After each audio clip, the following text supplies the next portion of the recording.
Chers amis, soyez les bienvenus pour cette méditation en temps d'épidémie.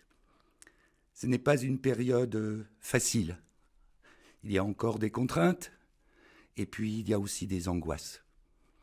Eh bien, nous allons, pendant ce temps de méditation, confier un petit peu tout cela pour le Seigneur, et puis nous allons particulièrement, pendant les 3 jours qui suivent, penser aux personnes qui sont décédées, à nos défunts et à leurs familles.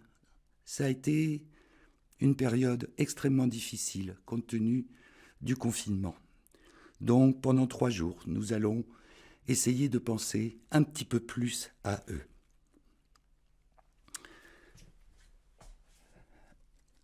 Nous te prions, Seigneur. Dieu éternel et tout-puissant, tu as offert aux hommes le sacrement de Pâques pour les rétablir dans ton alliance. Accorde-nous d'exprimer par toute notre vie ce mystère que nous célébrons dans la foi par Jésus-Christ, ton Fils, notre Seigneur.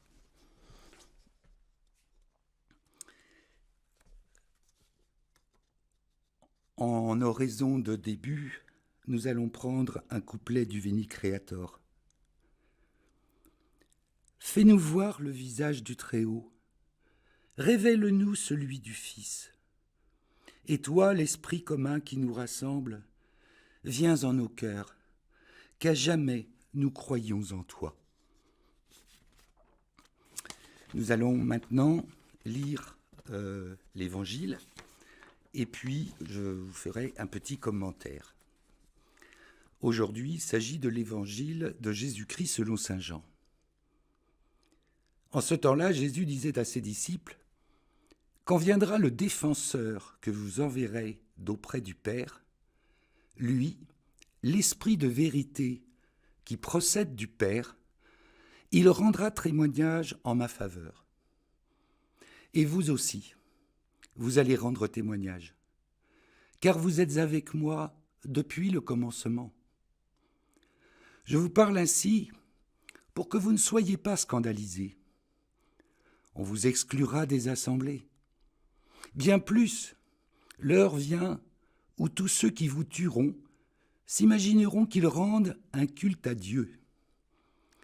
Ils feront cela parce qu'ils n'ont connu ni le Père ni moi.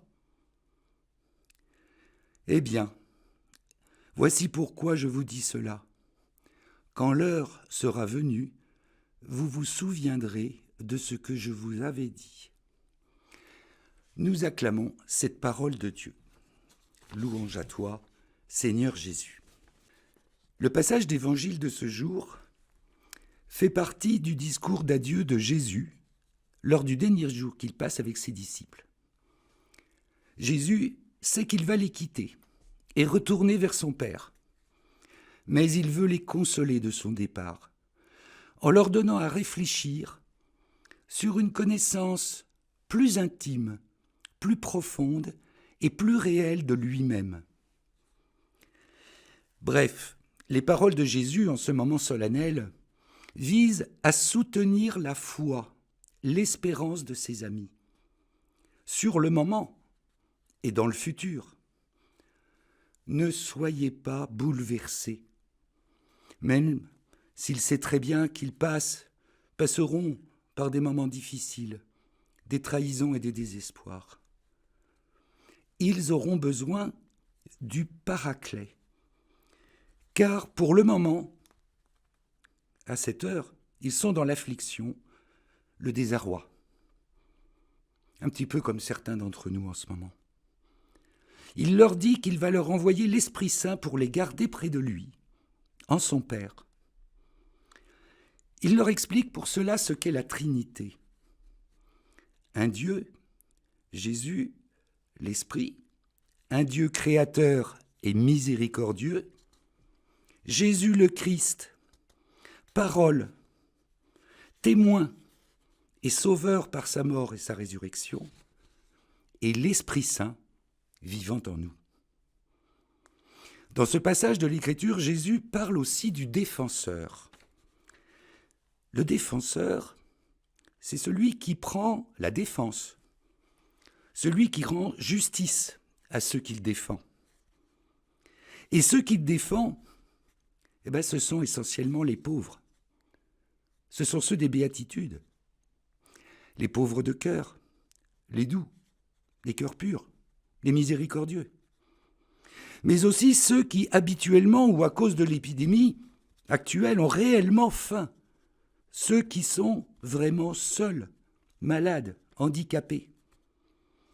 Le défenseur rendra justice à toutes celles et ceux qui ont donné de leur temps, de leur énergie, de leur solidarité, de l'amour, à celles et ceux qui avaient besoin médicalement et affectivement. Le défenseur rendra justice à celles et ceux qui, au péril de leur santé, ont assumé les tâches ingrates qui permettent d'assurer le vivre ensemble. Nous les remercions. Merci à eux, Seigneur.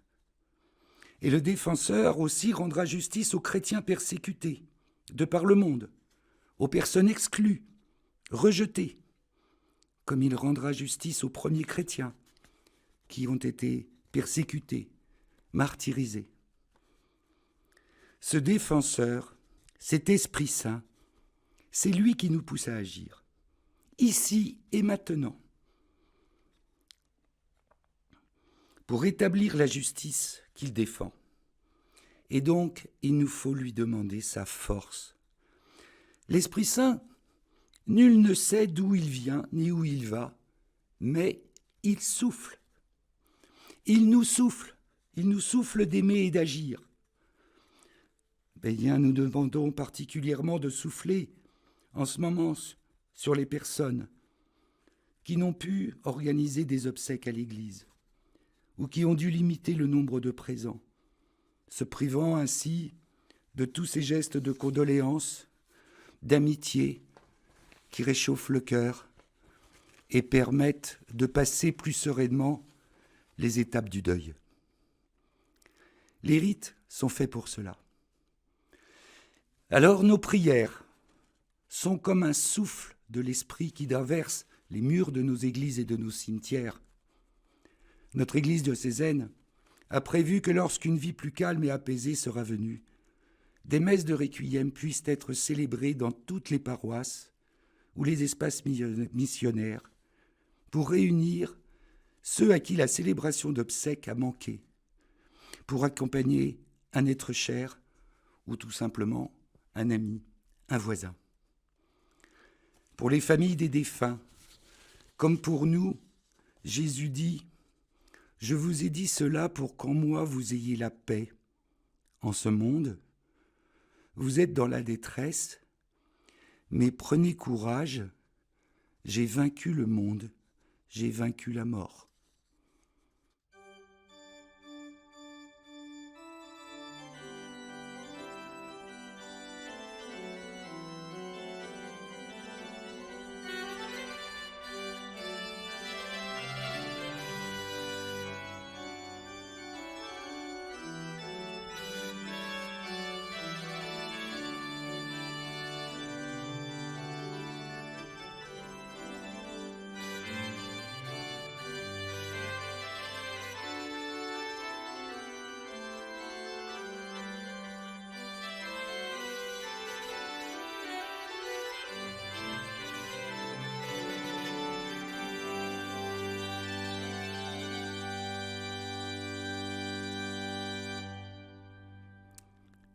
Alors nous prions aujourd'hui, nous prions pour les défunts, notamment pour ceux du coronavirus. Nous prions pour toutes ces familles qui n'ont pas pu dire au revoir à l'un des leurs, qui mourait seul à l'hôpital. Nous prions pour que le Seigneur les accueille auprès de lui, dans son amour total.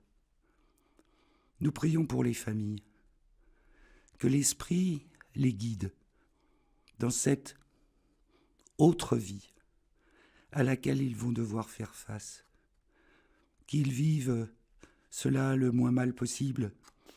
Voilà, en te priant aussi, Seigneur, pour que tu leur donnes ce courage.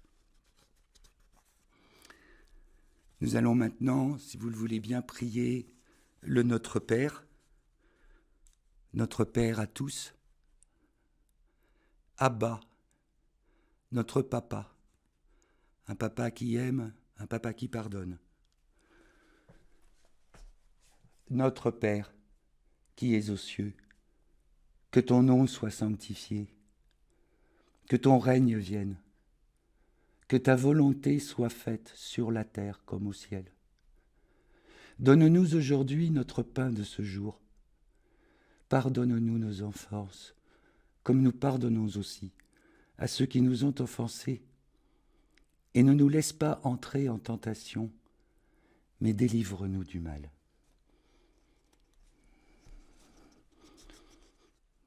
Pendant cette période de pandémie, nous prions avec notre évêque. Dieu très bon, nous célébrons dans la joie le Christ ressuscité des morts. Nous accueillons jour après jour la bonne nouvelle de sa résurrection. Il est mort pour nos péchés et ressuscité pour notre vie. En ce temps d'épidémie et de confinement, nous te présentons les malades et leurs familles, celles et ceux qui meurent en ces jours, parfois très seuls, malgré les attentions du personnel hospitalier.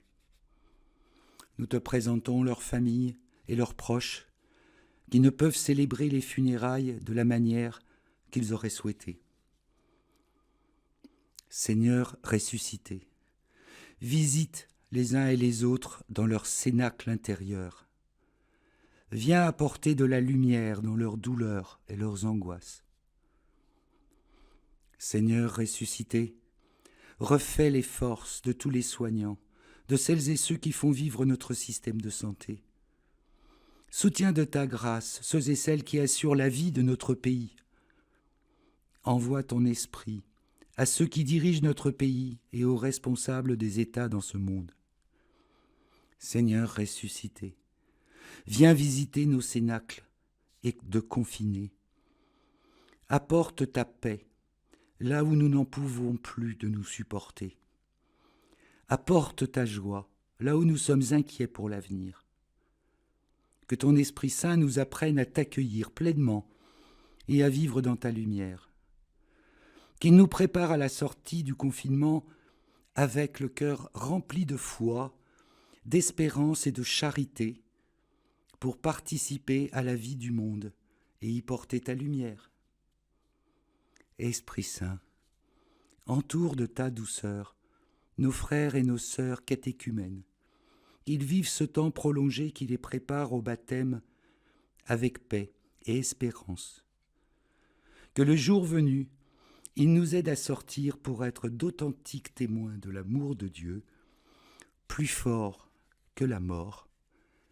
Amen. Nous allons aussi prier Marie. Lorsqu'on pense ou lorsqu'on prie pour nos défunts, Marie est très importante. Elle était au pied de la croix quand son fils est mort. Elle sait ce que c'est que de perdre quelqu'un de très cher. Et malgré tout, elle a continué sa route avec les apôtres, courageusement, sûre de son fils. Alors nous prions, nous aussi Marie, pour qu'elle console, pour qu'elle encourage ceux qui sont dans le deuil. Je vous salue Marie, pleine de grâce. Le Seigneur est avec vous. Vous êtes bénie entre toutes les femmes, et Jésus, le fruit de vos entrailles, est béni. Sainte Marie, Mère de Dieu, priez pour nous pauvres pécheurs, maintenant et à l'heure de notre mort.